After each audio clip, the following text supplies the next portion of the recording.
আমরা নিরপেক্ষ নই, আমরা মুক্তিযুদ্ধের পক্ষে। শুধু দর্শক শ্রোতা, দৃষ্টিকোণ একাত্তরের পক্ষ থেকে আপনাদের স্বাগত জানাই। আমাদের দেশ আজ চরম সংকটময় অবস্থায়, আমরা সবাই জানি। সে কারণেই আমরা বিভিন্ন বিজ্ঞজনদের আমাদের অনুষ্ঠানে অতিথি হিসেবে আনছি, তাদের কথা শুনছি এবং আমরা চাই আপনারা তাদের কথা শুনুন। আমাদের আজকের আলোচনা বিষয় বিপন্ন দেশের শিক্ষা ব্যবস্থা এবং সংস্কৃতি। আমাদের সাথে আজকে আলোচনায় যুক্ত হয়েছেন, তিনি পেশায় একজন অধ্যাপক এবং নাট্য ব্যক্তিত্ব। বহু বছর তিনি নাট্যচর্চার সাথে জড়িত আছেন এবং তার সবচাইতে বড় যে পরিচয়, তিনি একজন বীর মুক্তিযোদ্ধা, জিয়াউল হাসান কিসলু। কিসলু ভাই, আপনাদেরকে আমাদের অনুষ্ঠানে স্বাগত জানাই। ধন্যবাদ আপ- লোপা। আপনি আহ, কেমন আছেন? আছি আছি আছি ভালোই আছি এখন পর্যন্ত। অদ্যাবধি ভালো আছি আর কি। তারপরে সামনে কেমন থাকতে পারবো জানি না, কিন্তু এখন পর্যন্ত আহ ভালোই আছি। তুমি কেমন আছো? আমি আছি মানসিক ভাবে একটু, তো আপনাদের মতো, সবার মতো, দেশবাসীর মতো একটু ভালো অবস্থায় নেই, বাট শারীরিক ভাবে ভালো আছি। হ্যাঁ, না, ওই শারীরিক ভাবের কথাই বলছিলাম আর কি আমি। জি, শারীরিক ভাবে ভালো আহ থাকাটাও দরকার আছে। দরকার আছে। কিন্তু মানসিক দিক থেকে যেমনটি তুমি আছো, এমন ভাবে আমিও আছি। মানে দেশের সামগ্রিক পরিস্থিতির কারণে একটু বিধ্বস্ত হয়ে আছি আর কি। দেশ কবে আবার আবার আমাদের সেই সুবাতাস বইবে দেশে, তার অপেক্ষায় আছি আর কি। কৃষ্ণ ভাই, আমরা আমাদের আলোচনা শুরু করি তাহলে।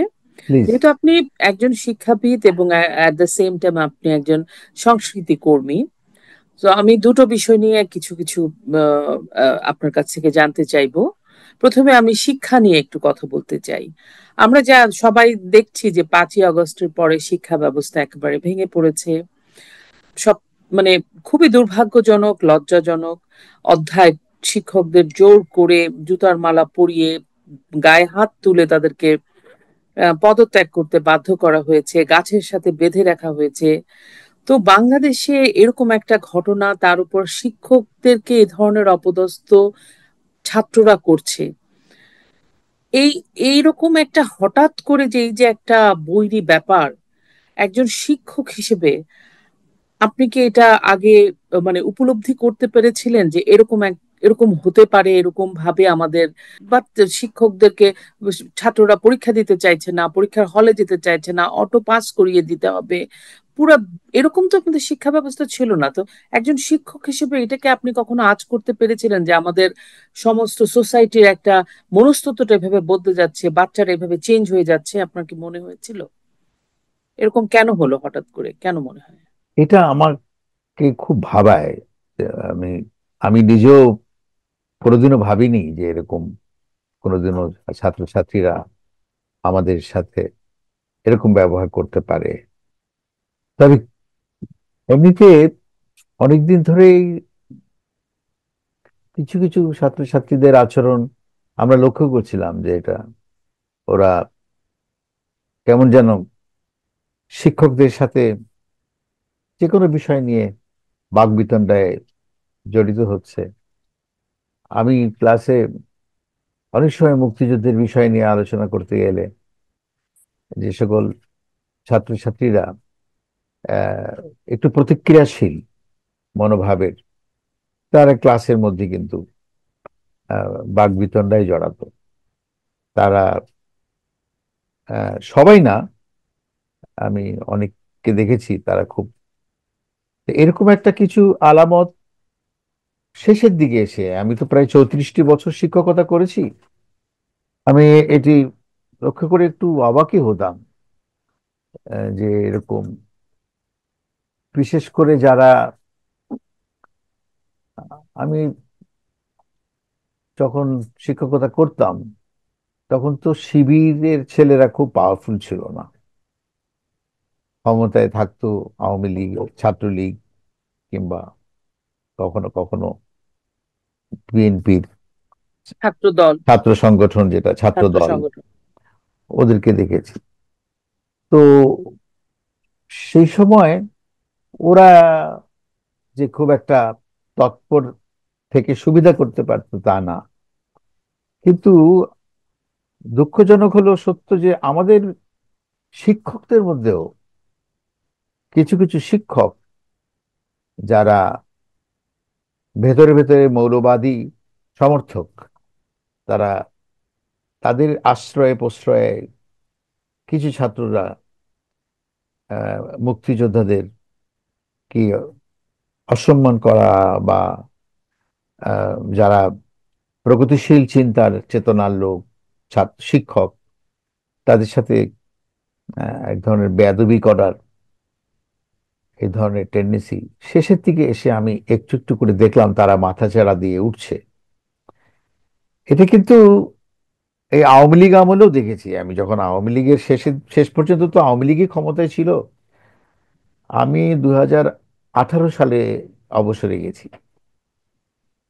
আহ তখনও আওয়ামী লীগ ক্ষমতায়। তো সেই সময়ে এই সময়ে এটা আমাকে কষ্ট দেয়।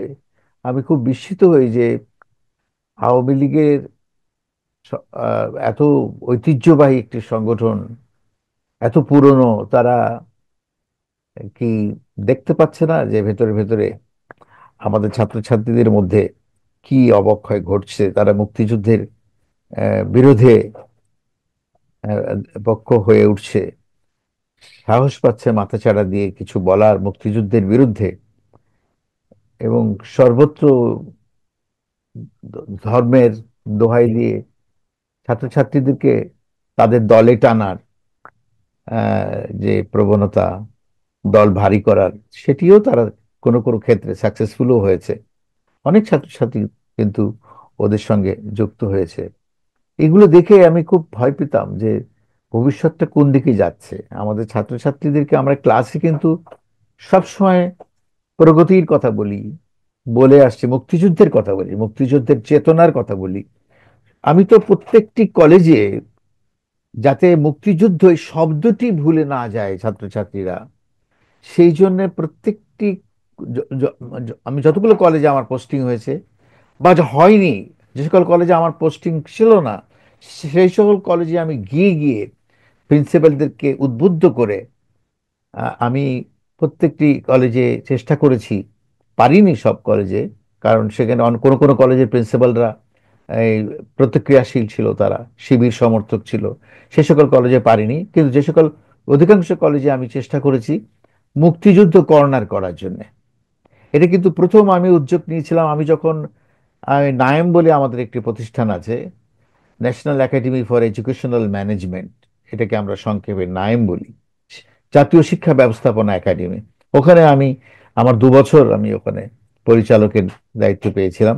সেই সময় ওখানে বাংলাদেশের সকল কলেজের প্রিন্সিপালরা আসতো ওখানে ট্রেনিং নিতে। আমি তাদের ক্লাস নিতাম এবং তাদেরকে আমি বলতাম যে আপনারা প্রত্যেকটি কলেজে একটি করে মুক্তিযুদ্ধ কর্নার করেন। মুক্তিযুদ্ধ কর্নারের কনসেপ্টটা হচ্ছে যে ওই জায়গায় মুক্তিযুদ্ধের সঠিক ইতিহাসটি, ওই বই থাকবে, কবিতায় মুক্তিযুদ্ধ থাকবে, ইতিহাসে মুক্তিযুদ্ধ থাকবে, আর উপন্যাস নাটকে মুক্তিযুদ্ধ থাকবে, এবং মুক্তিযুদ্ধের অনেক পোস্টার ওই রুমটার মধ্যে। একটা রুমকে আমরা মুক্তিযুদ্ধ কর্নার করেছিলাম আর কি। মানে একটা চর্চার মধ্যে থাকবে, একটা একদম। স্টুডেন্টদের ব্রেক টাইমে গিয়ে ওই কর্নারে ওখানে গিয়ে বসলো, এক্স্যাক্ট। পড়লো। হ্যাঁ। হ্যাঁ, আমি আমি ওখানে ছেলেমেয়েরা কলেজে ঢুকেই প্রথমেই দেখতো মুক্তিযুদ্ধ কর্নার, মানে এই মুক্তিযুদ্ধ শব্দটা যাতে হারিয়ে না যায়, এটা যাতে সবার একদম হৃদয়ের মধ্যে গ্রথিত হয়ে যায়, এর একটি ব্যবস্থাপনা। এবং এই মুক্তিযুদ্ধ কর্নারের বদৌলতে প্রত্যেক বছর বুদ্ধিজীবী দিবস, স্বাধীনতা দিবস, বিজয় দিবস, এগুলো কিন্তু মুক্তিযুদ্ধ কর্নারের একটা কমিটি ছিল শিক্ষকদেরকে নিয়ে। ওই কমিটি কিন্তু এগুলো উদযাপন করতো আর কি, ছাত্রছাত্রীদেরকে নিয়ে। এই ব্যবস্থাপনাটা আমি করেছি। কিন্তু আমি অবসরে যাওয়ার পরে আমার অনেকগুলো কলেজ ভ্রমণের সুযোগ হয়েছিল, পরিদর্শনের সুযোগ হয়েছিল। আমি দেখেছি সেই মুক্তিযুদ্ধ কর্নার ধুলাবালি পড়ে, সেই কর্নারটির মধ্যে কেউ প্রবেশ করে না, কেউ যায় না, ওর মধ্যে চর্চা মানে হচ্ছে এটা না। এটা বিগত সরকারের সময়কার ঘটনাই বলছেন? হ্যাঁ, ওই সময় যে সকল শিক্ষকরা ছিলেন, শিক্ষকদের মধ্যে সবাই তো আর মুক্তিযুদ্ধের সমর্থক ছিল না।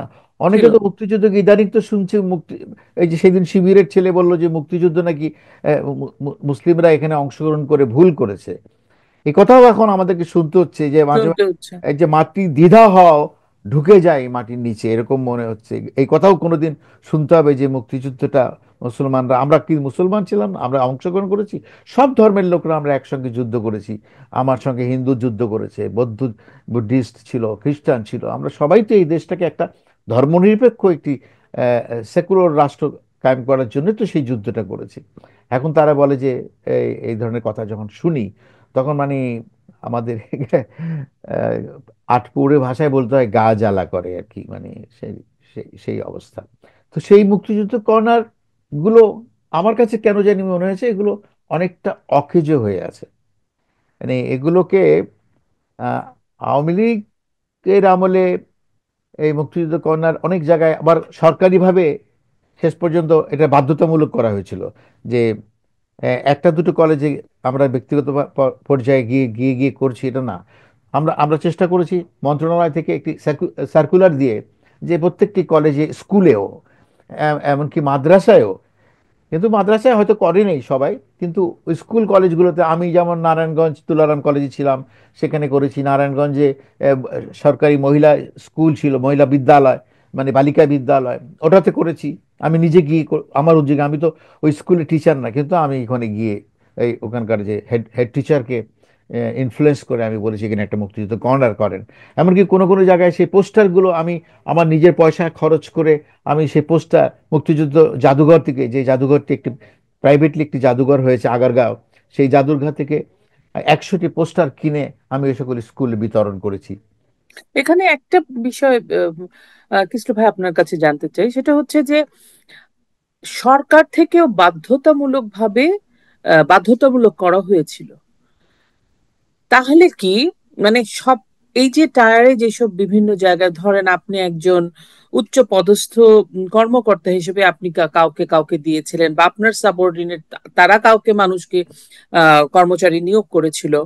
তো এই যে যাদেরকে নিয়োগ করা হয়েছিল, যারা ওই ওই সকল পদায়নে পদে ছিল, তারা কি আসলে তাহলে সেই চেতনাটা ধারণ করে না? কারণ আপনি যদি আমার মতো, হ্যাঁ, আমার মনে হয়, আমি এক্স্যাক্টলি। এক্সাম্পল, হ্যাঁ, হ্যাঁ, আমি বুঝতে পেরেছি আপনার কথাটা। মানে আহ, ভুল লোককে কি দেওয়া হ্যাঁ, হয়েছিল? তাই তো মনে হচ্ছে, তাই তো মনে হচ্ছে। আমি যেমন আমি আমি যে প্রিন্সিপাল ছিল, জি, তুমি বিশ্বাস করবে না যে আমাদের কলেজের প্রিন্সিপাল উনি একজন সনাতনী ছিলেন। জি, আচ্ছা, তাহলে আমি খুব খুব খুশি হয়েছি যে উনি উদ্বোধন করেছেন। এবং তারপরে উনি অবসরে যাওয়ার পরে, ওনার পর্যন্ত ঠিক ছিল, তারপরে অবসরে যাওয়ার পরে আবার ওখানে আরেকজন সনাতনী প্রিন্সিপালই এসেছেন। আমি জি, তাতেও খুশি হয়েছি যে না, তাহলে মুক্তিযুদ্ধ কন্যাটা নিশ্চয়ই এটা মানে দেখভাল করবেন, চলমান একটা প্রক্রিয়া, হ্যাঁ। প্রক্রিয়া থাকবে এবং ছাত্রছাত্রীদেরকে ওখানে যেতে উদ্বুদ্ধ করবে। কিন্তু আমি বলে আসছিলাম তাকে, ওই যিনি সর্বশেষ, যার কাছ থেকে আমি আসলে অবসরে গেছি ওখান থেকে, আমি তো নারায়ণগঞ্জ তুলারাম কলেজ থেকেই অবসরে গেছি। জি, ওখানে সর্বশেষ যে অধ্যক্ষকে আমি পেয়েছি তাকে বলেছিলাম যে ও আমার আমার আহ, অনুজ আর কি, আমার জুনিয়র, কিন্তু যে কোনো কারণে হোক আমি মুক্তিযুদ্ধ করেছি। আওয়ামী লীগের মানে মিনিস্টার ছিলেন তখন যিনি, তাকে আমি ঠিক মতো তৈলমর্দন করতে পারিনি বলে আমাকে অধ্যক্ষ করা হয়নি। আমার একজন জুনিয়রকে সেই কলেজের অধ্যক্ষ করা হয়েছে, আমি সেই জুনিয়রের আন্ডারে ওখানে চাকরি করেছি আনফরচুনেটলি। অথচ ওই কলেজে একমাত্র আমিই ছিলাম মুক্তিযোদ্ধা, কিন্তু আমি আমার এত সিনিয়রিটি থাকার পরও আমাকে ওখানে করেনি, সেটা ভিন্ন ব্যাপার। তো ওইখানে যিনি আমার অনুজ ওখানে ছিলেন, তাকে আমি বললাম যে এই আমি কিন্তু মুক্তিযুদ্ধ কর্নারটাকে ফিনিশ করতে পারিনি, আমি হাফ ডান করে আমি রিটায়ার্ড করে যাচ্ছি, আমি চলে যাচ্ছি, তুমি কিন্তু এটাকে ফিনিশ করো, এটাকে পূর্ণাঙ্গ রূপ দিও, মুক্তিযুদ্ধ কর্নারের যে কনসেপ্টটা আমি দিয়ে আসছি সব কলেজগুলোতে, তুমি এটা পূর্ণাঙ্গ রূপ দিও। কিন্তু আনফরচুনেটলি আমি জানি উনি কিছুই করেন নাই। আমি এরপরে অনেকবার আমার ওই তুলারাম কলেজে যাওয়া হয়েছে, ওইটা ওইখানেই ওভাবেই পড়ে আছে। তো ভুল মানুষ কিন্তু, মুক্তিযুদ্ধের চেতনার মধ্যেও আমি দেখেছি ভুল মানুষ আছে। এটাকে একেবারে খুব হৃদয়ের গহীনে থেকে এটাকে ফিল করা, মুক্তিযুদ্ধকে ধারণ করা। ধারণ করা এবং এর জন্য জীবন দিয়ে দিবে, এটা আমরা যারা মুক্তিযোদ্ধারা যতখানি আমরা এটা অনুভব করি বা করেছি, ততখানি কিন্তু সবাই। আবার আমি মুক্তিযোদ্ধাদের মধ্যেও তো দেখেছি অনেক প্রতিক্রিয়াশীল, তারা কিন্তু এরকমও আমি দেখেছি। কম্প্রোমাইজড হয়ে গেছে। হ্যাঁ। আর আমরা ক্লাসে সবসময় মুক্তিযুদ্ধের পক্ষে কথা বলতাম, পর মুহূর্তে আর এক শিক্ষক গিয়ে উনি হয়তো উনি হয়তো আহ, মৌলবাদী মেন্টালিটির একজন, শিবির মেন্টালিটির, জামাত মেন্টালিটির লোক, উনি গিয়ে ইতিহাস পাল্টে দিত, নতুন তো ছাত্রছাত্রীরা তো বিভ্রান্ত হতো। বিভ্রান্ত একটা হ্যাঁ, একটা কোনটা নিব, কোনটা গ্রহণ এরকম একটা। করবে, হুম। কোনটা গ্রহণ করবে, এটা অনেকটা ইসের মতো আর কি, যে আহ, ধর্মীয় ক্লাসে যেমন ছেলেমেয়েরা পৃথিবী কি করে সৃষ্টি হয়েছে সেটার এক ধরনের মতবাদ শোনে ধর্মীয় ক্লাসে, কিন্তু ফিজিক্সের ক্লাসে গিয়ে পৃথিবীর সৃষ্টির রহস্যটা কিন্তু অন্যরকম, অন্যরকম। অন্যরকম।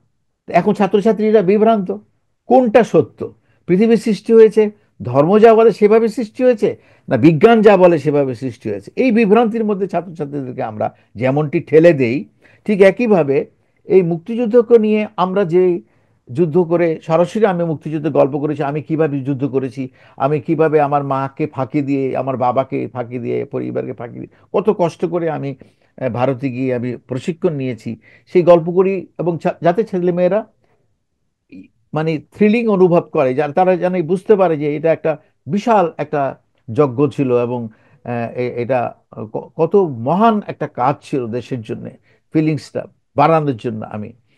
কিন্তু পর মুহূর্তেই অন্য একটা শিক্ষক গিয়ে যখন বিপরীতমুখী কথা বলেছে, আহ, আমি সেটা আমার কানে আসছে, আমি তার নিজে দেখিনি যে স্যাররা অনেক সময় এই ধরনের কথা বলে।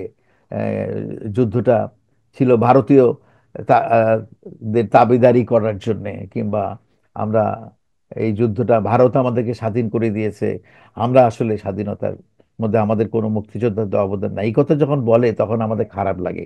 9 মাস যুদ্ধ করেছি আমরা, ভারত সর্বশেষ 10 দিন আমাদেরকে সহায়তা করে, সমস্ত কৃতিত্ব যদি ভারত নিতে চায় এটা তো হবে না।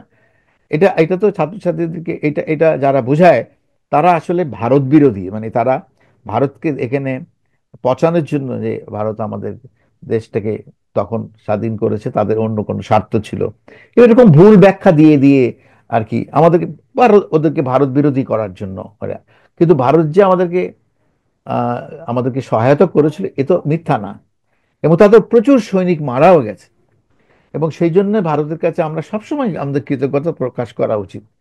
তারপরে রাজনৈতিক কারণে কে কি করবে, কে কি বলবে, এগুলো সব ভিন্ন কথা, কিন্তু আমি আমার মুক্তিযুদ্ধের চেতনায়, আমি আমার মুক্তিযুদ্ধ, আমরাই যুদ্ধ করেছি, আমরাই 9 মাস যুদ্ধ করেছি, আমাদেরকে শেষ দিকে এসে মিত্রবাহিনী আমাদেরকে একটু সাহায্য করে আমাদেরকে, দেশ হয়তো না আসলে হয়তো আরো অনেক বছর আমরা যুদ্ধ করতাম, কিন্তু যুদ্ধ স্বাধীন আমরা হতামই, কারণ এই দেশে আমরা যুদ্ধ করেছি অনেক, মানে কাঠখড় পুড়িয়ে অনেক সৈনিকরা আমরা, আমাদের অনেক মুক্তিযোদ্ধা ভাই মারাও গেছে। যাই হোক, তো এই ধরনের অবস্থা, আমি এই জন্য মুক্তিযুদ্ধ কর্নারটা আমি করেছি, কিন্তু মুক্তিযুদ্ধ কর্নারের যে কনসেপ্ট ছিল ওটা থেকে আমার কেন জানি মনে হয় এখন আর কলেজগুলোতে ওই মুক্তিযুদ্ধ কর্নার টর্নার আর নতুন করে করার তো প্রশ্নই আসে না এখন। ইসরু ভাই, এখানে একটু বলতে চাই, যেমন বিগত সরকারের সময়, আওয়ামী লীগ সরকার যখন ক্ষমতা ছিল, আমরা দেখেছি যে পাঠ্যপুস্তক থেকে রবি ঠাকুর অনেক কবিতা সরে যাচ্ছে, অন্য কবিতা রিপ্লেস হচ্ছে, চাপেই হোক, হেফাজতিতের চাপেই হোক। এবং এখন তো একদম ইতিহাস পুরা বিকৃতি করে দিয়েছে, আপনি যদি নতুন পাঠ্যপুস্তকের এই সময়কার দেখেন। তো এই যে ছাত্ররা পড়াবিমুখ হয়ে গেল, ইতিহাস পুরো ধ্বংস হয়ে যাচ্ছে, তো ছাত্ররা পড়াশোনা করতে যাচ্ছে না, অটো পাস চেয়ে যাচ্ছে।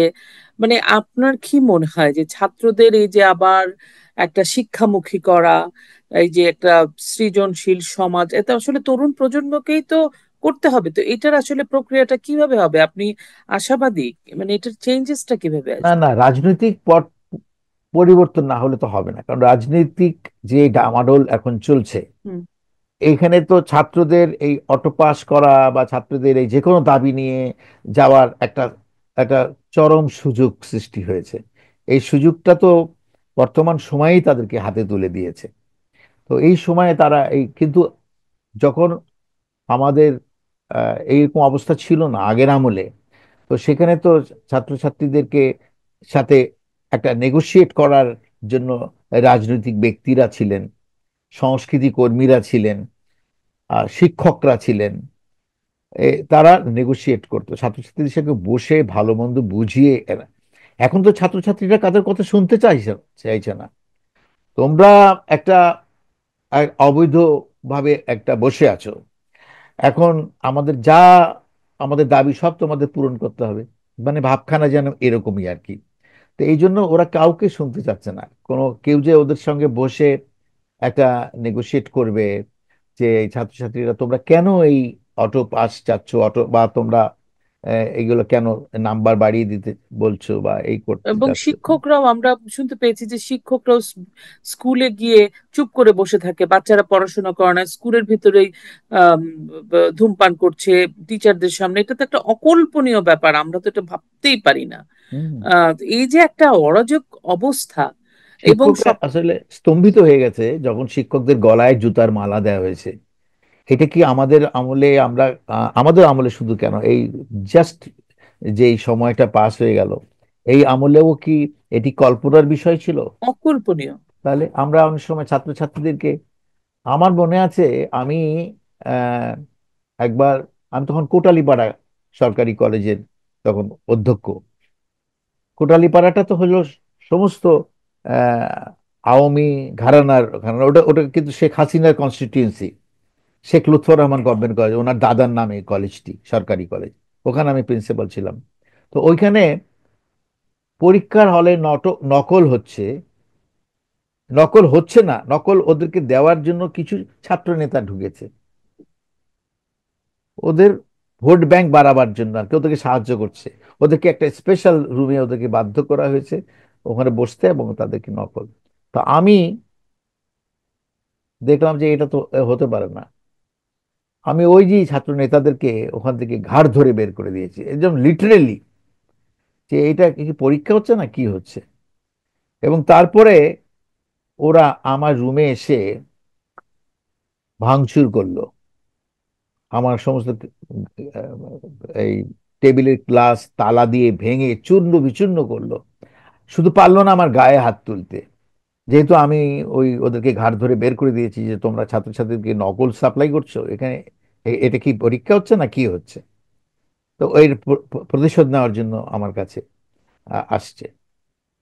তো ওরা তো জানে আমি একজন মুক্তিযোদ্ধা এবং আমি ওদেরই আহ, রাজনীতির একজন আহ, সমর্থক, কারণ আমি তো মুক্তিযুদ্ধের চেতনার সমর্থক, মানে তখন তো ওই সরকারেরই সমর্থক। কিন্তু তারা এই অরাজকতাটা করলো এবং আমি তখন পরীক্ষা বন্ধ করে দিলাম। ডিসি সাহেবকে ডাকলাম যে এখানে তো পরীক্ষা সুবাতাস বইছে না, এখানে পরীক্ষা বন্ধ। আপনারা কিভাবে আপনাদের পরীক্ষাটা, পাবলিক পরীক্ষাটা, আমার প্রিন্সিপালের পরীক্ষা না, আমি আমি আমি এখানে এখানে কেউ না, এটা এই পরীক্ষাটা হচ্ছে ডিসি সাহেবের কন্ডাক্ট করার কথা। তা আমি চলে এখন এখন পরীক্ষা বন্ধ হয়ে গেলে তো অসুবিধা। তারপরে সেই স্থানীয় নেতারা সেই সকল ছাত্রদেরকে যারা এই নকল সাপ্লাই দিচ্ছে, যাদেরকে আমি ঘাট দিয়ে বের করে দিয়েছি, ওদেরকে ডেকে এনে আমার কাছে মাপ টাপ চাইয়ে টাইয়ে একটা সমাধান করতে, এবং ওরা কথাটা শুনেছে। আমি বলতে আসলে আমার মুদ্রা কথাটা এটাই যে এক সময় ছিল যে এরা কারো না কারো কথা শুনতো। হ্যাঁ, নেতা, ছোট নেতারা বড় নেতাদের কথা শুনতো, বা ছাত্রছাত্রীরা শিক্ষকদের কথা শুনতো, বেয়াদবিও করতো। এই যে বেয়াদবির যে উদাহরণটা দিলাম এই মাত্র, এই কাজটিও করেছে, আবার আমাদের কাছে এসে পায়ে ধরে মাপও চেয়েছে। আমরা তো দয়ার সাগর, শিক্ষকরা তো ছাত্রছাত্রীদেরকে মাপ না করে পারি না। আমরা মাপ করে দিয়েছি, তারপর পরীক্ষায় স্মুথলি বাকিগুলো হয়েছে, কিন্তু নকল করতে দেইনি। ওই ওই জায়গাটি আমি স্ট্রিক্ট ছিলাম। যেই কারণে তোমরা আমার রুম ভাঙচুর করলে, আমার গায়ে হাত তুলতে চাইলে, আমি সেই পরীক্ষায় তো নকল করতে দিব না। এবং তারপরে ওই কলেজে আর কোনোদিনও আর নকল হয়নি বলে আমি শুনেছি। আমি তো ওখান থেকে তার 2 বছর, 4 বছর ছিলাম, তারপর চলে আসছি জাতীয় শিক্ষা ব্যবস্থাপনা একাডেমিতে, যেখানে মুক্তিযুদ্ধের ইতিহাস সংশোধন করার দায়িত্ব দেওয়া হয়েছে আমাকে। তখন তৎকালীন মন্ত্রী এস কে সাদেক সাহেব উনি বললেন যে আপনি এখন পাঠ্যপুস্তক বোর্ডে আসেন, এখানে বসে আমাদের মুক্তিযুদ্ধের ইতিহাস, বিকৃত ইতিহাস বইতে আছে সেগুলো আবার আপনি যেমন, আমি ওখানে ঢুকেই আমি দেখি ইতে ইলিশ, ক্লাস 1-এর বাংলা বই, ইতে ইলিশ কত সুন্দর একটা শব্দ, সেটাকে বানানো হয়েছে ইতে ইমাম। হ্যাঁ, এবং এই যে ক্লাস 1-এর ছেলে মেয়েদেরকে তখন ইমাম শিখাতে হবে, এটা খুব ইম্পর্টেন্ট। ইলিশটা শেখা জাতীয় মাছ, সে চিনবেও, সেটা সে ইলিশ খায় বা কিছু। তো এই যে তারপরে আমি ওটাকে সাথে সাথে ওটাকে কেটে আবার ইমাম কেটে ইলিশ করেছি। এবং সেই সময় মমতাজউদ্দিন আহমদ নাট্যকার, জি। আমার শিক্ষক, উনি ছিলেন আমাদের কমিটির। আমরা তো একটা মুক্তিযুদ্ধ ইতিহাস সংশোধন কমিটি জাতীয় পর্যায়ে গঠিত হয়েছিল, সেই কমিটির এই কাজটি ছিল। তো ওই সময় মমতাজ স্যার বলতেন আমাকে, কিচলু, ইমাম কেটে ইলিশ করেছো, তোমার লাশ পড়ে থাকবে রাস্তায়। দুষ্টুমি করে বলতেন আর কি, যে এই এই দেশে প্রতিক্রিয়াশীলরা কি এটা মেনে নেবে। তো তখন ওরা সুবিধা করতে পারেনি, কারণ সেই সময় আমরাই আহ, শক্তিশালী ছিলাম। কিন্তু আমি কেন জানি দেখলাম যে আস্তে আস্তে আমরা কেন এত দুর্বল হয়ে গেলাম। অনেক রকমের কথাবার্তা শুনি যে আহ, বিশ্ববিদ্যালয়ে মাদ্রাসার ছেলে মেয়েদেরকে ভর্তি করার সুযোগ দেওয়াতে বিশ্ববিদ্যালয়টা অনেক বেশি, আহ, মাদ্রাসার ছেলে মেয়েরা ওখানে গিয়ে তারা তাদের চিন্তা চেতনাকে বাস্তবায়ন করার আহ, করতে গিয়ে তারা শক্তিশালী হয়েছে ওখানে। আমরা যারা যেই মুক্তিযুদ্ধের চেতনায় বিশ্বাসী, সেই ছেলে মেয়েগুলো আস্তে আস্তে কোথায় হারিয়ে গেল, সেখানে এসে শক্তিশালী হলো এই আমাদের বিপরীতমুখী ছাত্রছাত্রীরা। তো এরাই তো এই এই এই এই কাণ্ডটি ঘটিয়েছে, এই গণ অভ্যুত্থান বলো যাই বলো।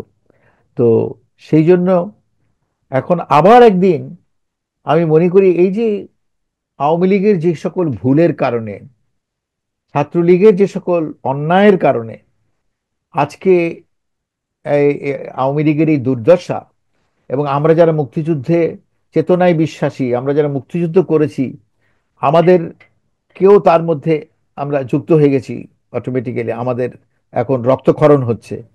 তো এর জন্য তো দায়ী কাকে করব? সরকার কি দেখেনি যে ভেতরে ভেতরে তার পায়ের নিচে মাটি সরে যাচ্ছে? সরকার কি দেখেনি যে এই প্রতিক্রিয়াশীল ছেলেরা, ছেলে মেয়েরা বা এই বা- পুরুষ মহিলারা, তারা ভিতরে ভেতরে কত শক্তিশালী হয়ে উঠছে, তারা যে কোনো সময় সরকারকে ফেলে দিতে পারে? এটি কি তারা, তাদের গোয়েন্দা বিভাগ কিংবা আহ, আমরা তো পারতাম, আমরা বুঝতে পেরেছি, আমরা তো আর গোয়েন্দা বিভাগের লোক না, আমরা তো দেখতাম যে ছাত্রছাত্রীরা কিরকম ভাবে প্রতিক্রিয়া করছে আমাদের ক্লাসে। তারা আস্তে আস্তে নিজেদেরকে প্রকাশ করতে চাইছে যে না, মুক্তিযুদ্ধ আহ, আপনারা করেছেন, কিন্তু এই মুক্তিযুদ্ধ দিয়ে হবে না। আমাদের ওই মুক্তিযোদ্ধাকে আমরা মানি না, বা বলতে পারে নাই মুখ দিয়ে, কিন্তু অনেকটা আকারে ইঙ্গিতে সেরকম বলার চেষ্টা করেছে যে মুক্তিযুদ্ধ। যেমন আমি একটা কার্ড ছাপিয়েছিলাম, কার্ড মানে একটা সাংস্কৃতিক প্রতিযোগিতার, সেই কার্ডের উপরে আমি কেন বিসমিল্লাহির রহমানির রহিম লিখিনি, সেই জন্য আমার ছাত্রছাত্রীরা এসে আমার সাথে বেয়াদবি করেছে, খুবই প্রতিক্রিয়া ব্যক্ত করেছে যে এটা কিন্তু ইসলামের দেশ, এটা কিন্তু মুসলমানদের দেশ, এখানে আপনি কার্ডের উপরে বিসমিল্লাহির রহমানির রহিম লিখবেন না। যেমন আমরা কিসলু ভাই, আমরা ছোটবেলায় আমরা দেখে আসছি যে কোনো একটা সরকারি বড় কোনো অনুষ্ঠান হলে কোরআন শরীফ পাঠ হতো, গীতা পাঠ হতো, ত্রিপিটক পাঠ হতো। তারপরে আস্তে আস্তে দেখলাম গীতা পাঠ ত্রিপিটক পাঠ বাদ হয়ে গেল, শুধু কোরআন। সো চেঞ্জেস গুলো আসলে আমরা সাধারণ মানুষ, বাংলাদেশের মানুষ যারা, তারাও বুঝতে পারছিলাম। এটা আপনারা তো তো আমাদের ভিতরে থেকে সরকারের জন্য উপদেষ্টারা শপথ নিল, সেই দিনও তো আমরা দেখেছি যে কোরআন পাঠ ছাড়া আর কোনো ধর্মগ্রন্থের থেকে পাঠ করলো না, সেই দিনই তারা বৈষম্য, সেই দিনও কিন্তু তারা বৈষম্য দেখিয়ে দিল। বৈষম্য, তারা তারা তো ওদের ওদের কাছ থেকে আসলে কিছু আশা আশা করা যায় করবার না। নাই। আশা আশা করছি না, ওদের কাছ থেকে কিছু আশা করার নাই। কারণ এই যে আপনি এত একটা সিনারিও বললেন, আমি 5ই আগস্টের কথা বলতেছি, ছাত্ররা যে এত বেয়াদবি করছে। আগে ছাত্রলীগকেও যদি কোনো একটা কিছু করতো অন্যায়, তাদেরকে তাদের নেতারা যদি বলতো না এটা অন্যায়, হ্যাঁ, তুমি যে মাফ চাও, ওরা হ্যাঁ, কিন্তু চেয়েছে। এরকম সেটাই তো বহু বললাম। বহু নজির আছে। এবং ছাত্রলীগেরও সিনিয়র যারা আছে তারা যে জুনিয়র নেতাকে বলতো বা কর্মীকে বলতো এটা করবা না। কিন্তু এখন কোনো কিছু নাই তার। যেটা একটা প্রধান কারণ আমাদের কাছে মনে হয় যে আসলে যেখানে প্রধান উপদেষ্টা নিজেই বলেন ছাত্ররা আমাকে ক্ষমতায় নিয়োগ বসিয়েছে, দিয়েছে। ছাত্ররা একটা ক্লিন চিট দিয়ে দিল। মানে খুব উনি একটা উনি নিজের পজিশন দুঃখজনক সিকিউর শব্দ করতে, প্রয়োগ করেছে, আমাকে হ্যাঁ, নিয়োগ দিয়েছে।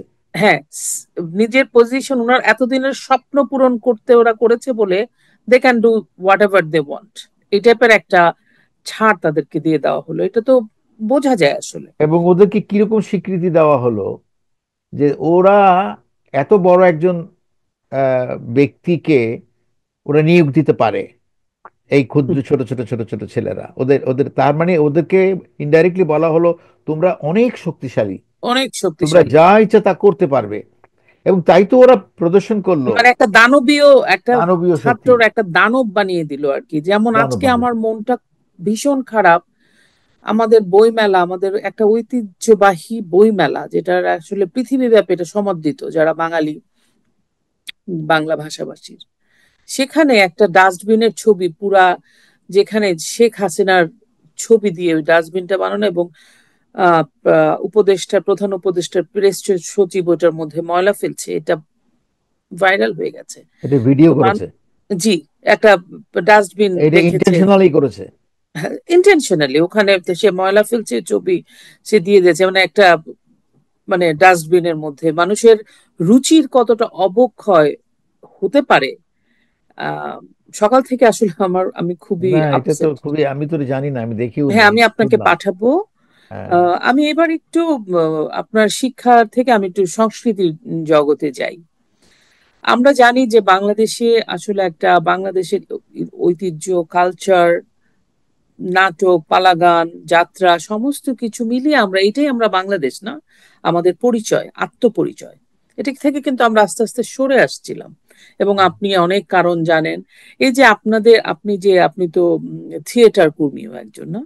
নিশ্চয়ই। আপনি কি এই পরিবর্তনটা বুঝতে পারছিলেন যে আস্তে আস্তে আস্তে আস্তে, কারণ আমাদের আবারও সেই প্রসঙ্গে চলে আসে ছাত্রদের ব্যাপারে, এই পরিবর্তনে, এই ক্ষেত্রে শিল্প সংস্কৃতির ক্ষেত্রের পরিবর্তনটাও তো আপনাদের বুঝতে পারার কথা ছিল, কিন্তু সেভাবে তো আপনাদের মধ্যে ওরকম সোচ্চার জোরালো কোনো প্রতিবাদ বা উম, ওরকম তো দেখা যায় না আমি আসলে তোমার কিছু, সাথে ভাই। একদম একমত, জি। সম্পূর্ণ একমত। আমি মাত্র 16 বছর বয়সে মুক্তিযুদ্ধে গিয়েছিলাম, তখন আমি দশম শ্রেণীর ছাত্র।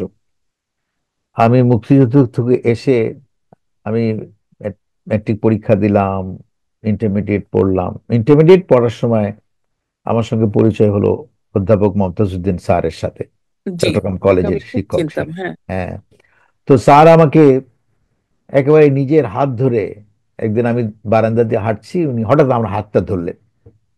আমি তোমার গতকালকে একটি নাটক দেখেছি মঞ্চে, স্যারেরই লেখা একটি নাটক, আমি কলেজে কোন করেছিলাম। কোনটা? স্যারের একটি নাটক ছিল হাসির নাটক, মাঝখানে ছাতা। নাটকটি জি। কেউ নাম শোনেনি, কারণ এটা ওই ওনার প্রথম দিককার লেখা একটা হাসির নাটক। আচ্ছা। এটা আমরা আহ, চট্টগ্রাম কলেজে আমি ঢুকেই, যেহেতু আমার মাথার মধ্যে কালচারের একটা পোকা ছিল, আমি চট্টগ্রাম কলেজে ঢুকেই ছাত্রছাত্রী কত আমার কিছু ইয়ার বন্ধুদেরকে নিয়ে আমি একটি নাট্য সাংস্কৃতিক গোষ্ঠী করেছিলাম, নাম দিয়েছিলাম এক ঝাঁক পায়রা। তো ওই সুন্দর নাম। তো ওই ওই সাংস্কৃতিক দলে একটি নাটক করতে চাই। তো স্যারের কাছে গেলাম যে স্যার আমাদেরকে একটা নাটক দেন। তো স্যার আমাকে তখন ওই মাঝখানে ছাতা নাটকটি দিলেন। আমি নিজেই পরিচালনা করলাম, স্যারকে আর এখানে ডাকিনি। স্যারকে ডেকেছি শুধু দর্শক হিসেবে নাটকটি দেখার জন্য। তো উনি দেখে খুব খুশি হলেন। পরের দিন করিডোরে আমি হাঁটছি, তো উনি আমার হাত ধরে টেনে নিয়ে বললেন যে তুমি আমার দলে যোগদান করো, তোমার কালকে নাটক দেখেছি, ভালো লেগেছে, তুমি নাটক করতে পারো, বোঝা গেল।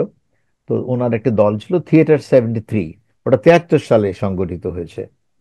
তো ওই নাটকটি দলের আমি প্রবেশ করলাম। সেই থেকে আমি এই প্রায় এই এই 50-52 বছর ধরে, 53 বছর ধরে আমি নাটক মঞ্চের সঙ্গে যুক্ত। এবং ঠিক একইভাবে আমি যখন লেখাপড়া শেষ করলাম, তখনও আমার কাছে মনে হয়েছে মুক্তিযুদ্ধের অনেক কাজ এখনো বাকি আছে, সেটি করার জন্য আমাকে কলেজে যোগদান করতে হবে। ছাত্রছাত্রীদেরকে আমি আমি মুক্তিযুদ্ধের চেতনায় উদ্বুদ্ধ করব, নাটকের মধ্যে মুক্তিযুদ্ধকে আমি প্রতিফলন ঘটাবো, এবং আমি এইভাবেই মুক্তিযুদ্ধকে টেনে নিয়ে যাব নাটকে, স্কুলে, কলেজে, বিশ্ববিদ্যালয়ে, সব জায়গায় আমি মুক্তিযুদ্ধকে ছড়িয়ে দিতে চাই। এটি আমার কর্তব্য জ্ঞান মনে করেছি। কারণ 71 সালের 9 মাসের যুদ্ধেই কিন্তু মুক্তিযুদ্ধের সমস্ত কাজ শেষ হয়ে যায়নি, তারপরে কিন্তু অনেক কাজ পড়েছিল। এটা সবাইকে করতে হতো, সবাই ঠিকমতো করতে পেরেছে এটা আমি দাবি করব না। এমনকি আমাদের যে মুক্তিযুদ্ধের সরকার, তারাও যে সব জায়গায় এই মুক্তিযুদ্ধকে ঠিকমতো আহ, ছড়াতে পেরেছে এবং কখনো কখনো কম্প্রোমাইজ করেনি, এ কথা বলবো না। যেমন বইয়ে তুমি একটু আগে যেভাবে বললে, হেফাজতের অনুরোধে, তাদের চাপে অনেক কবিতা ফেলে দিতে হয়েছে, অনেক লেখা ফেলে দিতে হয়েছে। এইটা তো কম্প্রোমাইজ করা তাদের সাথে। এখন অবশ্যই কম্প্রোমাইজ করা। ক্ষমতায় থাকার জন্য যদি এই কম্প্রোমাইজ করতে হয়, এটা তো অন্তত আমি আমি বিশ্বাস করি আমার বঙ্গবন্ধু করতেন না।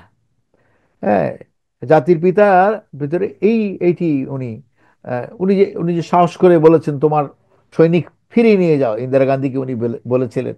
এই যে সাহস, সেই সাহসী মানুষটির সন্তানরাও যদি সাহসী না হয়, তারা যদি কম্প্রোমাইজ করে, তো এর চেয়ে দুর্ভাগ্যজনক আর কি হতে পারে। আমি আমি এটাই মনে করি। তো নাটকেও আমি দেখেছি, নাটকেও আমরা মুক্তিযুদ্ধের অনেক কিছু প্রতিফলন ঘটানোর পরও আমি কখনো কখনো দেখেছি যে, আমি তো প্যাকেজ নাটকগুলোও করেছি টেলিভিশনের জন্য, সেখানেও দেখেছি আমার যারা আমার কো আর্টিস্ট, তাদের মধ্যে কি করে মৌলবাদী চেতনায় তারা আস্তে আস্তে সমৃদ্ধ হচ্ছে, যেটা আমাকে খুব ভীত করে তুলতো। আমি ভাবতাম যে এই বাংলাদেশ কোন দিকে যাচ্ছে, ভবিষ্যৎ আমাদের কি, আমরা কি একটি মৌলবাদী দেশে পরিণত হবো, এটি কি আফগানিস্তান হবে? এগুলো কিন্তু আমাদের বিগত 10-15 বছর ধরে কিন্তু এইগুলো চর্চা হচ্ছে। এবং সবচেয়ে বড় যে জিনিসটা আমার খারাপ লেগেছে, যে গত 15-16 বছরে একটা এই তরুণ প্রজন্মের মধ্যে আহ, বলতে খুবই খারাপ লাগে, কারণ আমাদের হাত দিয়েই তো তরুণ প্রজন্ম লেখাপড়া করেছে। আমি তো নিজের ঘাড়ে আমি কিছুটা আমি দায় নিই যে আমার অপরাধ আমি স্বীকার করি, আমরা হয়তো পারিনি যেভাবে করা আমাদের উচিত ছিল। যে এই 15-16 বছরে বা তারও আগে থেকে, আমি 15-16 কেন বলি বারবার, তারও আগে থেকে একটা তরুণ প্রজন্ম বড় হয়ে উঠছিল, যারা শিক্ষকদেরকে সম্মান করতে শেখেনি, যারা বড়দেরকে সম্মান করতে শেখেনি, যারা মুক্তিযোদ্ধাকে সম্মান করতে শেখেনি, যারা মুরব্বীদেরকে সম্মান করতে শেখেনি। এরকম একটা শ্রেণী কিন্তু আস্তে আস্তে, যেটাকে আমরা অ্যাড্রেস করতে পারিনি, যাদেরকে আমরা কিছুতেই ওখান থেকে আমরা সরাতে পারিনি, তাদের মানসিকতা। ইসমাইল ভাই, এখানে একটু থামাচ্ছি। আমাদের কাছে মনে হয়েছে যেটা, যে আমরা বাইরে থেকে তো অনেক কিছু বোঝা যায়, ভিতরে থেকে হয়তো আপনারা ওটা বুঝতে পারেন না। যেমন আমাদের ছোটবেলায় বিতর্ক প্রতিযোগিতা, পালা, সাংস্কৃতিক সন্ধ্যা কন্টিনিউয়াসলি মানে স্কুলগুলোতে, কলেজগুলোতে কিছু না কিছু হতো। বাচ্চারা ব্যস্ত থাকতাম আমরা। We didn't have time. আমাদের এত সময় ছিল না যে আমরা আমরা সবসময় টিচারের সাথে ছাত্রদের একটা এমন সম্পর্ক ছিল, একটা গুরুজন, বন্ধুত্ব, ভালোবাসার, শ্রদ্ধার একটা অদ্ভুত একটা সম্পর্ক ছিল। আমরা দেখে সালামও দিচ্ছি, আদাবও দিচ্ছি, অ্যাট দ্য সেম টাইম ওনাদের সামনে বিতর্ক প্রতিযোগিতায় অংশ নিচ্ছি। একটা অদ্ভুত একটা সুন্দর সম্পর্ক ছিল। এটা বোধহয় স্পোর্টস, ক্রীড়া, এগুলো কিন্তু ছিল। এগুলো বোধহয় আস্তে আস্তে আস্তে আস্তে সরে গিয়ে ওখানে ওয়াজ, সমাজ ধর্ম, মানে কি? ইমাম এরা চলে এসেছিল। হ্যাঁ, এই একটা যে ছেলে, এখন তো তো মেয়েদেরকে এটার তো খেলতে দায় দিচ্ছেন তো না। সবার। আসলে এটা তো আসলে সবার দায়। শুধু আমি শেখ তো, হাসিনা তো একা করতে পারবেন না। না না না, শেখ হাসিনা তো স্কুল কলেজে গিয়ে আমার বা করতে ছাত্রদেরকে পারবেন না। শেখায়নি না। যে তোমরা এবং উনি বেয়াদবি করো। ফান্ডও দিয়েছেন। হ্যাঁ, কিন্তু কিন্তু আমার কথা হচ্ছে যে একটা মন্ত্রণালয় তো ছিল, এই ছিল। মন্ত্রণালয়ে যে সকল মন্ত্রীরা ছিলেন, হুম। সেই মন্ত্রীরা তো পারতেন, যেমন শিক্ষামন্ত্রী পারতেন শিক্ষার অঙ্গনে, বা জি। যে যে যে মন্ত্রণালয়, সেই প্রত্যেকটা মন্ত্রণালয়ের অঙ্গনে পারতেন উনি মোটিভেট করতে, যে আসলে আমাদেরকে, আমরা কোন বাংলাদেশটা চাচ্ছি, আমরা কোথায় নিয়ে যেতে চাই বাংলাদেশকে। কিন্তু এখানে তো আমার কাছে মনে হয়েছে আহ, সবাই সেই দায়িত্বগুলো ঠিক মতো পালন করেনি, সেখানে প্রচুর অবহেলা ছিল। এখন আমি যেহেতু শিক্ষার সঙ্গে ছিলাম, আমি শিক্ষার কথাটাই বলবো। যে শিক্ষায় আহ, আমি দেখেছি, আমি যে কয়েকজন আহ, মন্ত্রী মহোদয়রা ছিলেন, তারা যেইভাবে এই ছাত্রছাত্রীদেরকে বা শিক্ষকদেরকে মোটিভেট করার উচিত ছিল, কিন্তু উনি সেভাবে করেননি। আমি মুক্তিযোদ্ধা ছিলাম, আমি নাইমে যখন চাকরি করেছি শিক্ষা ব্যবস্থাপনা একাডেমিতে, যেখানে আমি মুক্তিযুদ্ধ কর্নার করেছি, এবং আমি ওখানে আরো অনেকগুলো কাজ করেছি। প্রত্যেকটা হলের নামকরণ করেছি আমি। একটা হল নাম দিয়েছি মুক্তিযোদ্ধা হোস্টেল, একটা হলের নাম করেছি সোনার বাংলা হোস্টেল, একটা হলের নাম করেছি শহীদ জননী হোস্টেল। তো এরকম আমি নামকরণগুলো করেছি, এগুলো যাতে আমাদের ছাত্রছাত্রীরা বোঝে যে ওখানে তো ছাত্রছাত্রী না, ওখানে হলো গভর্নমেন্ট কলেজের লেকচারাররা ওখানে ক্লাস ট্রেনিং নিতে যেত আর কি। তো ওই কিন্তু আমাকে দেখলাম যে ওখানে আমি খুব ষড়যন্ত্রের শিকার হয়েছি এগুলো করতে গিয়ে। তারপরে কারা ষড়যন্ত্রগুলো করতো? তা আমাদের বিপরীতমুখী মানুষ তো ছিল, মন্ত্রণালয়ও ছিল। তারা আমাকে কোনোদিনও উপরে আর উঠতে দেয়নি, বরং যখন এগুলো বেশি করছি তখন আমাকে ওখান থেকে সরিয়ে নেত্রকোনা পাঠিয়ে দিল।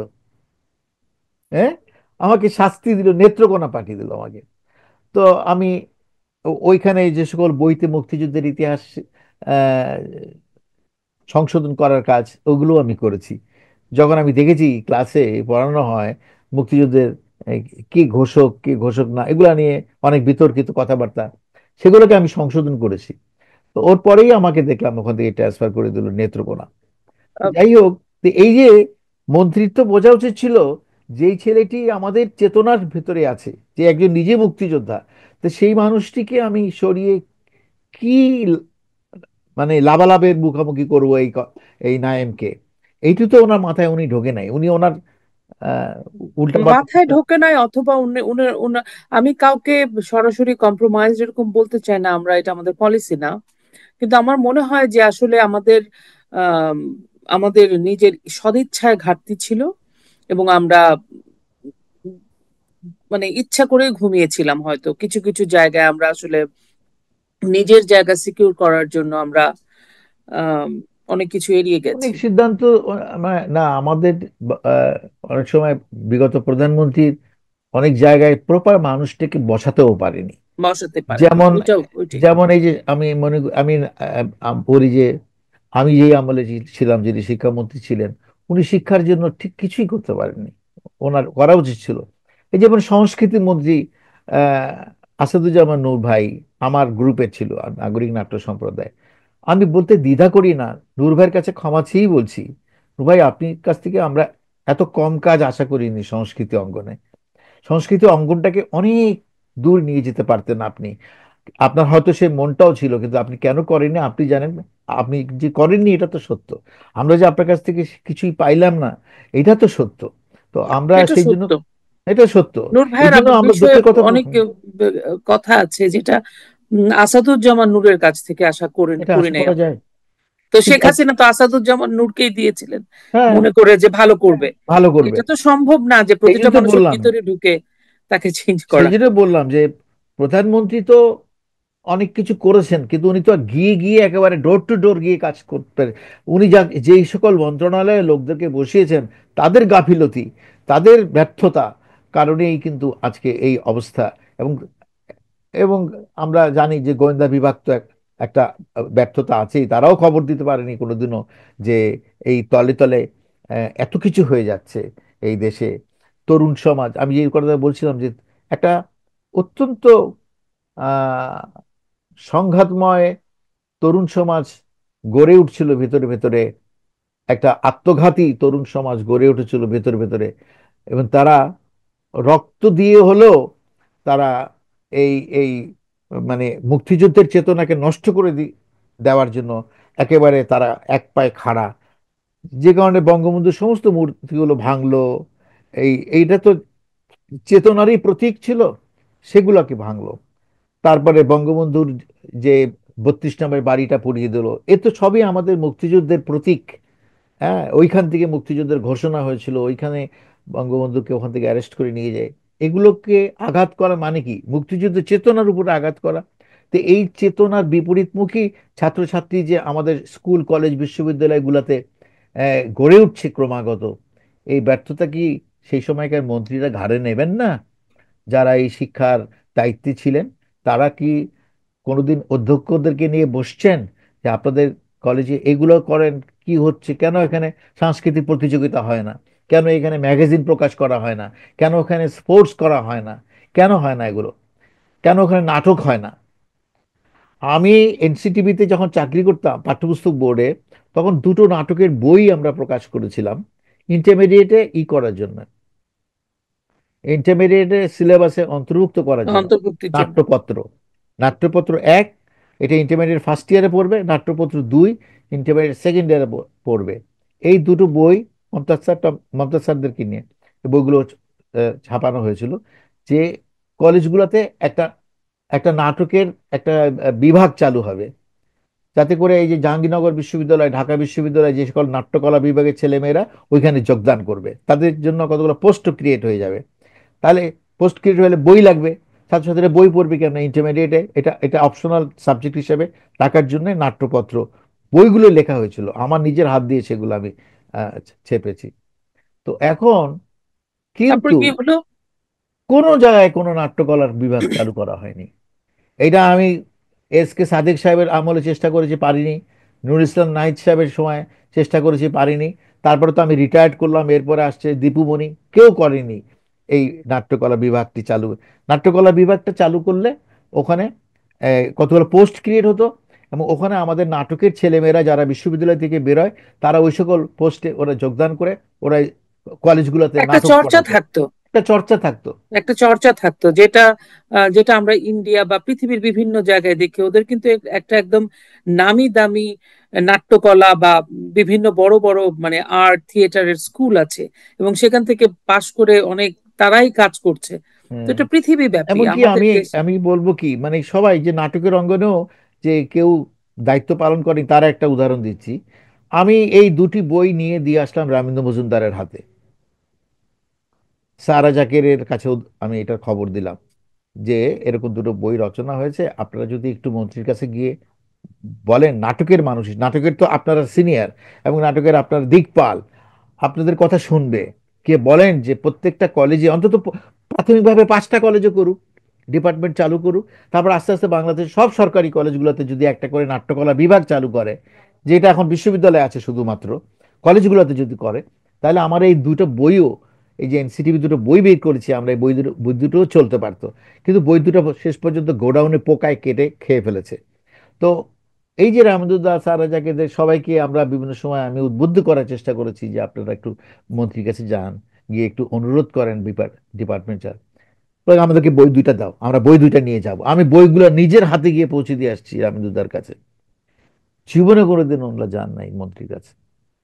কিসরু ভাই, এখন কথা বললে তো আসলে লম্বা সব কথা, এবং আমরা আমরা আমাদের দৃষ্টিকোণ একাত্তরের পক্ষ থেকে আমরা মনে করি যে আসলে এইসব কথাগুলো মানুষের জানা দরকার, যে প্রধানমন্ত্রী অনেক চেয়েছেন, যোগ্য লোককেই মনে করেছেন। আসাদুজ্জামানের মতো লোকই তো যোগ্য একজন মানুষকে উনি মন্ত্রী পদমর্যাদা দিয়েছিলেন, যেন ওই মন্ত্রণালয়ের কাজটা ঠিক মতো হয়। কিন্তু আমাদের সদিচ্ছা, আমাদের ইচ্ছা তো থাকতে হবে, আমাদের সেই দূরদর্শিতাও থাকতে হবে।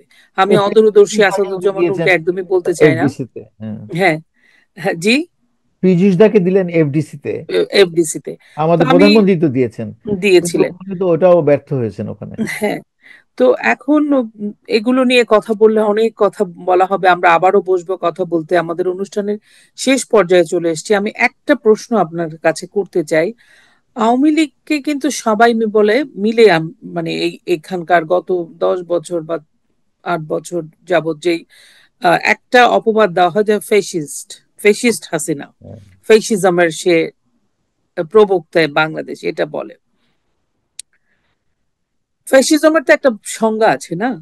তো ইউনুস যে রেজিম শুরু হলো, ওরা যা করছে, এটাকে এটা এটা এইটা কে আপনি কি মানে এই এই যে আচরণ, এই আচরণটাকে আপনি আসলে কিভাবে কি বলতে চান, যে ওরা যে ফ্যাসিজমের তকমা এত এত অর্জনের পরেও দিয়ে দিল?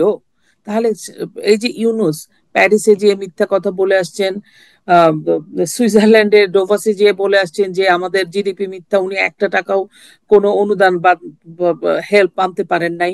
তো ফ্যাসিজমের এই যে একটা, ওরা যে জিনিসটা মানুষের ন্যারেটিভটা সেট করে মানুষের মাথায় ঢুকিয়ে দিল, তো এইটা নিয়ে আপনি একটু অল্প কথা আমাদেরকে কিছু এটা বলুন। এটা উনি বললে তো এটা হবে না। উনি জি, তো অনেক কথাই বলছেন, উনি জি, বলছেন, ওনার উপদেষ্টারা বলছেন, জি। ওনার উপদেষ্টারা একজন বলছেন যে কি করে জাতির পিতা কে তাকে বলে, এই যে নাহিদ বলে যে জাতির জাতির পিতা কে, জাতির পিতা তো আমরা বলি না, এটা আওয়ামী লীগ বানিয়েছে বঙ্গবন্ধুকে জাতির পিতা। কিন্তু এই দেশের মানুষের যে হৃদয়ের এত গভীরে জাতির পিতা বসে আছে, যে সেখান থেকে এরকম কয়েক হাজার নাহিদও তো চেষ্টা করলে সেই আমাদের মন থেকে সেই জাতির পিতাকে, আজকাল গ্রামে গঞ্জে কৃষকদের সাথে আলাপ করো গিয়ে, সমস্ত মানুষরা কিন্তু জাতির পিতা হিসেবে বঙ্গবন্ধুকেই মানে। তো ফ্যাসিস্ট শেখ হাসিনাকে বলতে পারে তার যে সর্বশেষ যে কর্মকাণ্ড, সেই কর্মকাণ্ডের কিছু দায়ভার তো তার আছে, একেবারে যে নাই তাই না। কিন্তু ফ্যাসিস্ট কিনা এই বিষয়টা তো বিতর্কিত। এখন সামনে এখন বর্তমান যে গভর্নমেন্ট যে করতেছে, তার মধ্যে কি ফ্যাসিজমের কিছু নেই? প্রচুর আলামত আছে, যা কাজ করছে যা, তাকেও আমরা ফ্যাসিস্ট বলতে পারি। কিন্তু আমরা এখন এই নিয়ে তর্ক করতেই থাকবো, এবং কাদা ছোড়াছুড়ি করতেই থাকবো। তাতে কোনো লাভ নাই। আমি মনে করি ওরা বলুক, হ্যাঁ, কিছু ভুল ত্রুটি কিন্তু আওয়ামী লীগ করেছে, এটা অস্বীকার করা যাবে না। হ্যাঁ, লং পিরিয়ড অফ টাইম হ্যাঁ, ক্ষমতায়ও তো ছিল, হ্যাঁ, উন্নয়নের সাথে সাথে সমস্ত কিছুর সাথে সাথে ভুল ভুল ত্রুটি তো করতে যায়, আমরা ভুল আজকে আলোচনাও করলাম, আলোচনা। আলোচনাও করলাম, হ্যাঁ, আত্মসমালোচনা তো করছি। করতেই করতেই হবে। কিন্তু আহ সেইখান থেকে ভুল সংশোধন করে উঠে আসার সমস্ত দরজা বন্ধ হয়ে গেছে, এই কথা আমি বলবো না। আবার সেগুলোকে আবার রিপেয়ার করে আবার যদি ভবিষ্যতে এই দেশে মুক্তিযুদ্ধ আবার আবার ফিরে আসে, তাহলে আমরা মুক্তিযোদ্ধারা যত খুশি হবো, এরকম খুশি আর কেউ হবে বলে আমি মনে করি না।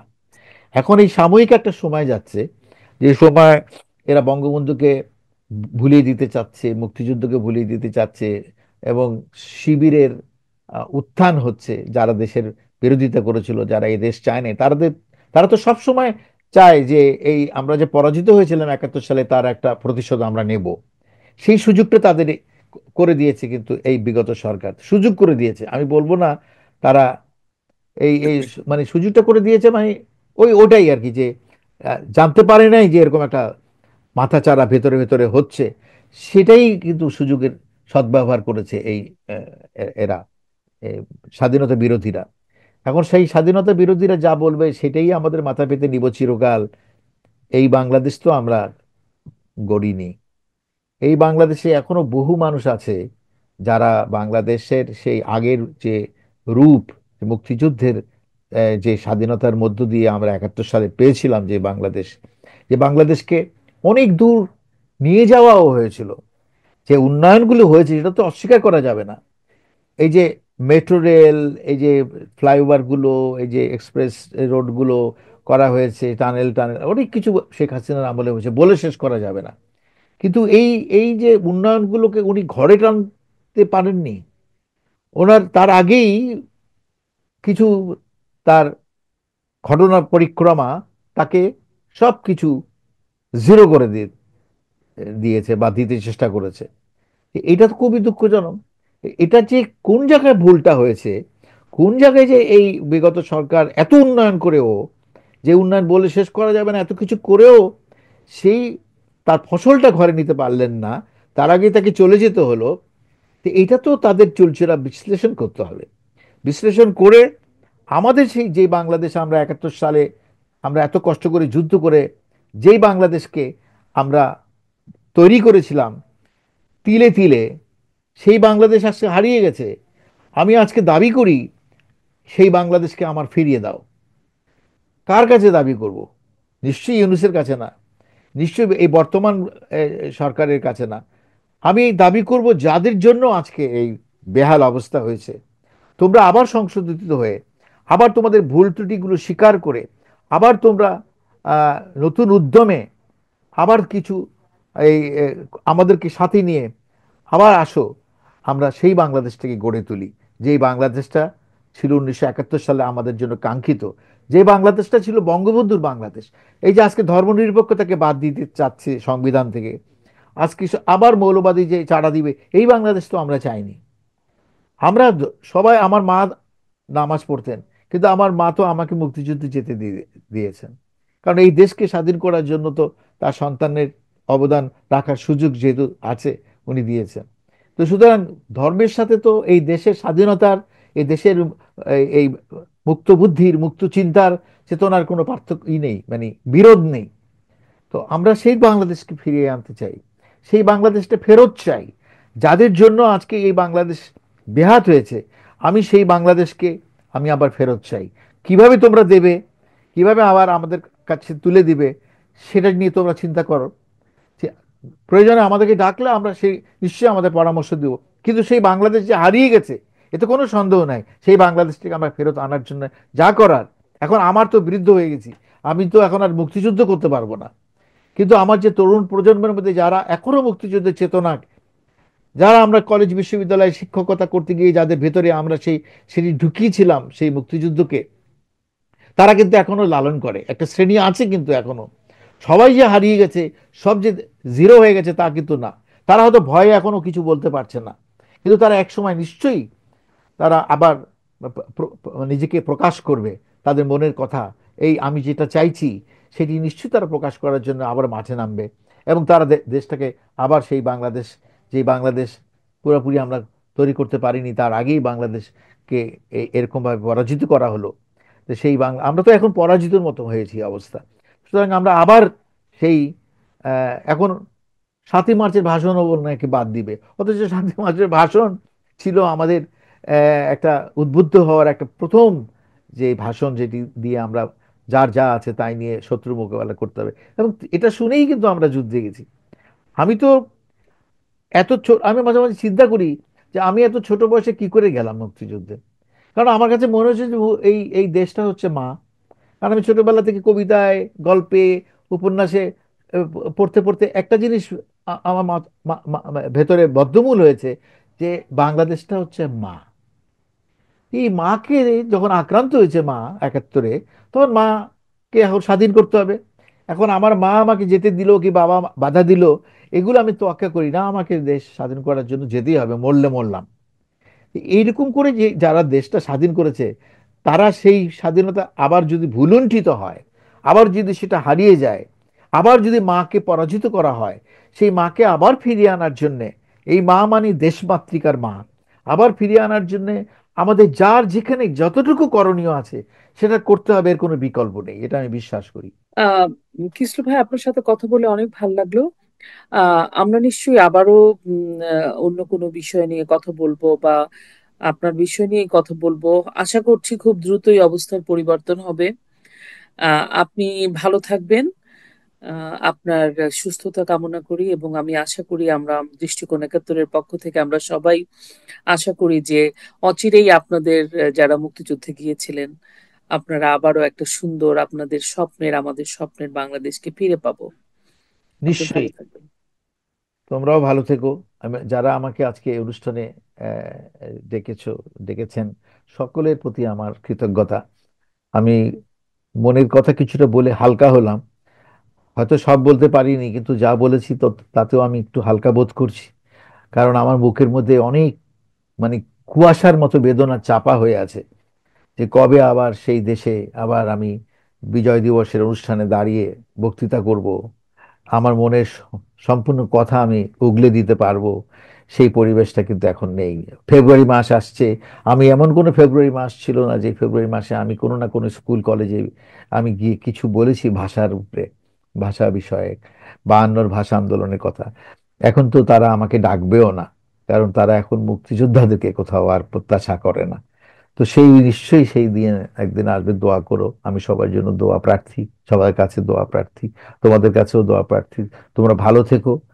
নিশ্চয়ই আবার সেই বাংলাদেশে, যেই বাংলাদেশ আমাদের কাছে কাঙ্ক্ষিত, সেই বাংলাদেশে আবার তোমাদের সাথে আমাদের দেখা হবে। অবশ্যই। শুধু দর্শক শ্রোতা, নিশ্চয়ই আমাদের কাঙ্ক্ষিত বাংলাদেশ আমরা ফিরে পাবো। আমরা আবার আমাদের মুক্তিযুদ্ধের জয়গান গাইবো। বাংলাদেশ মুক্তিযুদ্ধের চেতনায় এগিয়ে যাবে, বঙ্গবন্ধুর আদর্শে এগিয়ে যাবে। বঙ্গবন্ধু যেই জন্য দেশটাকে স্বাধীন করতে বা সবাইকে উদ্বুদ্ধ করেছিলেন, আমাদের তরুণ প্রজন্ম আবার উদ্বুদ্ধ হবে। আমরা আমার দেশকে ফিরে পাবো। চলুন দেশকে ভালোবাসি, দেশকে জানি, আমাদের প্রজন্মকে দেশকে চেনাই। আপনারা ভালো থাকবেন। আবারও কথা হবে অন্য কোনো অতিথির সাথে। জয় বাংলা, জয় বঙ্গবন্ধু।